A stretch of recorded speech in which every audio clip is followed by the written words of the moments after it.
നമസ്സർവേഭ്യഃ. ഇതുവരെ നമ്മൾ ധ്യാന ശ്ലോകങ്ങളെല്ലാം തന്നെ പഠിച്ചു കഴിഞ്ഞു. ഭഗവത്ഗീത ധ്യാനത്തിലെ 9 ശ്ലോകങ്ങളും വെറുതെ കുറെ പ്രാർത്ഥനകളും കോർത്തിണക്കിയതല്ല, മറിച്ച് ഗീത എന്ന മഹാവിദ്യയെ സമീപിക്കുമ്പോൾ ഒരു ഭക്തന്റെ അല്ലെങ്കിൽ ഒരു വിദ്യാർത്ഥിയുടെ മനസ്സിലുണ്ടാകേണ്ട ഭാവങ്ങളെ ക്രമമായി ഇതിൽ അവതരിപ്പിച്ചിരിക്കുന്നു. ഈ 9 ശ്ലോകങ്ങൾ തമ്മിൽ ഒരു ബന്ധമുണ്ട്, ഒരു മാലയിലെ മുത്തുകൾ പോലെ കോർത്തിരിക്കുകയാണ്. അപ്പോൾ അതെങ്ങനെയാണ് അവ തമ്മിൽ ബന്ധപ്പെട്ടിരിക്കുന്നതെന്ന് നമുക്ക് നോക്കാം. ആദ്യം ശ്ലോകം മുഴുവനായി കേൾക്കാം.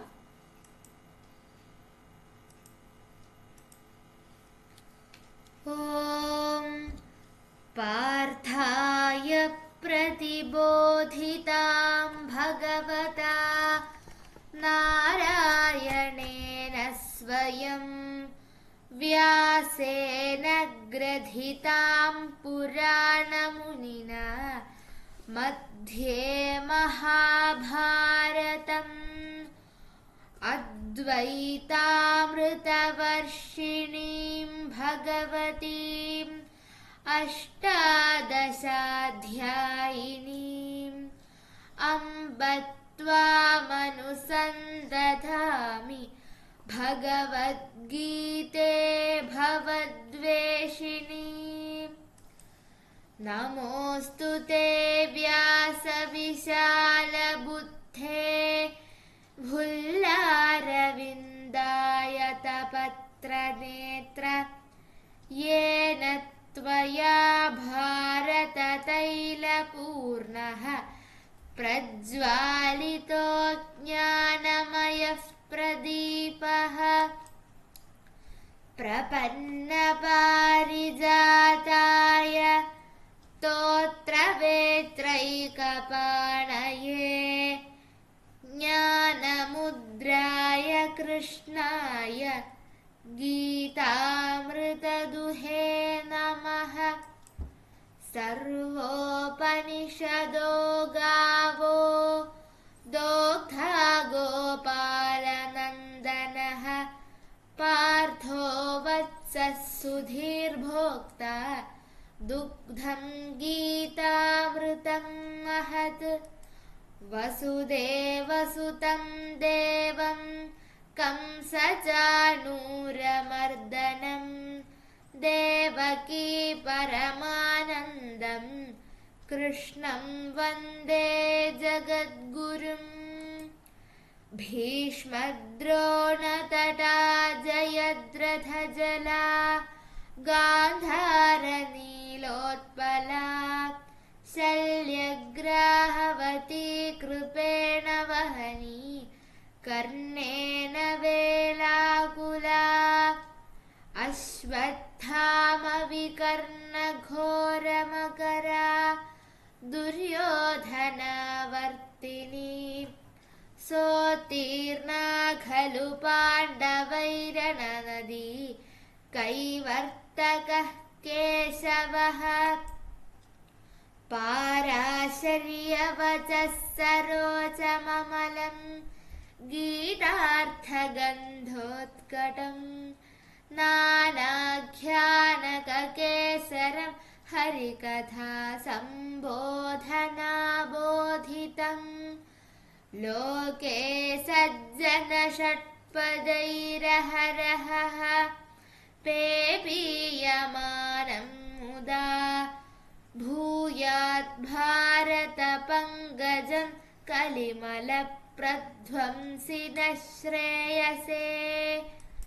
മൂകം കരോതി വാചാലം പങ്കും ലംഘയത്തെ ഗിരിം യത്കൃപാതമഹം വന്ദേ പരമാനന്ദമാധവം. യം ബ്രഹ്മാ വരുണേന്ദ്രരുദ്രമരുതഃ സ്തുന്നന്തി ദിവ്യൈസ്തവൈഃ വേദൈഃ സാംഗപദക്രമോപനിഷദൈഃ ഗായന്തി യം സാമഗാഃ. ധ്യാനാവസ്ഥിതതദ്ഗതേന മനസാ പശ്യന്തി യൈ യോഗിനഃ യസ്യാന്തം ന വിദുഃസുരാസുരഗണാഃ ദേവായ തസ്മൈ നമഃ. ഇനി നമുക്ക് ഓരോ ശ്ലോകവും എങ്ങനെ കണക്റ്റഡ് ആയിരിക്കുന്നു നോക്കാം. ആദ്യ ശ്ലോകം ഗീതയുടെ ഉദ്ഭവത്തെയും സ്വഭാവത്തെയും പറ്റി പറയുന്നു. ഭഗവാൻ നാരായണൻ ഉപദേശിച്ചതും വ്യാസഭഗവാൻ രചിച്ചതുമായ അദ്വൈത ജ്ഞാനം ചൊരിയുന്ന ഗീതയെ അമ്മയായി കണ്ട് വണങ്ങിക്കൊണ്ട് ഈ യാത്ര തുടങ്ങുന്നു. രണ്ടാമത്തെയും മൂന്നാമത്തെയും ശ്ലോകം നമുക്ക് നൽകിയ നമ്മൾ വ്യാസഭഗവാനോട് കാണിക്കുന്ന ആദരവാണ്. ജ്ഞാനമാകുന്ന വിളക്ക് കൊളുത്തിയ വ്യാസനെ വിശാല ബുദ്ധി എന്ന് വിശേഷിപ്പിക്കുന്നു. മഹാഭാരതമാകുന്ന തടാകത്തിലെ സുഗന്ധമുള്ള താമരപ്പൂവാണ് ഗീത എന്ന് ഇവിടെ സ്ഥാപിക്കുന്നു. അടുത്തത് നാലാമത്തെ ശ്ലോകം. നാലാമത്തെ ശ്ലോകത്തില് ഗീതയെ ഒരു പശുവിനോട് ഉപമിക്കുന്നു. ഉപനിഷത്തുകളാകുന്ന പശുക്കളെ അർജുനനാകുന്ന പശുക്കിടാവിനെ മുൻനിർത്തി കൃഷ്ണൻ പാൽ കറന്നെടുക്കുന്നു. ആ പാലാണ് ഭഗവത്ഗീത. അതായത് കഠിനമായ വേദാന്തത്തെ എല്ലാവർക്കും കുടിക്കാവുന്ന പാലിന്റെ രൂപത്തിലാക്കി മാറ്റി എന്ന ബന്ധം ഇവിടെ വരുന്നു. അടുത്ത അഞ്ചാമത്തെ ശ്ലോകം നോക്കിയാല് അറിവ് നൽകുന്ന ഗുരുവിലേക്ക് ശ്രദ്ധ തിരിക്കുന്നു. ലോക ഗുരുവായ കൃഷ്ണനെ വന്ദിക്കുന്നു. കംസനെയും ചാണൂരനെയും വധിച്ച ദേവകീപുത്രനായ കൃഷ്ണനാണ് ഈ ജ്ഞാനത്തിന്റെ അധിപൻ. ആറാമത്തെ ശ്ലോകം നോക്കിയാലോ യുദ്ധക്കളത്തിലെ ഭീകരതയെയും ജീവിതത്തിലെ പ്രതിസന്ധികളെയും ഒരു നദിയായി സങ്കല്പിക്കുന്നു. ഭീഷ്മരും ദ്രോണരും കർണനുമെല്ലാം ആ നദിയിലെ വലിയ തിരമാലകളോ സ്രാവുകളോ ഒക്കെയാണ്. എന്നാൽ കൃഷ്ണനാകുന്ന കപ്പിത്താൻ ഉള്ളതുകൊണ്ട് പാണ്ഡവർ ആ നദി സുഖമായി കടന്നു. ഭക്തിയുണ്ടെങ്കിൽ ഏതൊരു പ്രതിസന്ധിയും കടക്കാം എന്ന സന്ദേശമാണിത്. ഏഴാമത്തെ ശ്ലോകം നോക്കിയാലോ മഹാഭാരതത്തിന്റെ ഫലശ്രുതിയാണിത്. വ്യാസഭഗവാന്റെ വാക്കുകളാകുന്ന താമരപ്പൂവിലെ തേനാണ് ഗീത.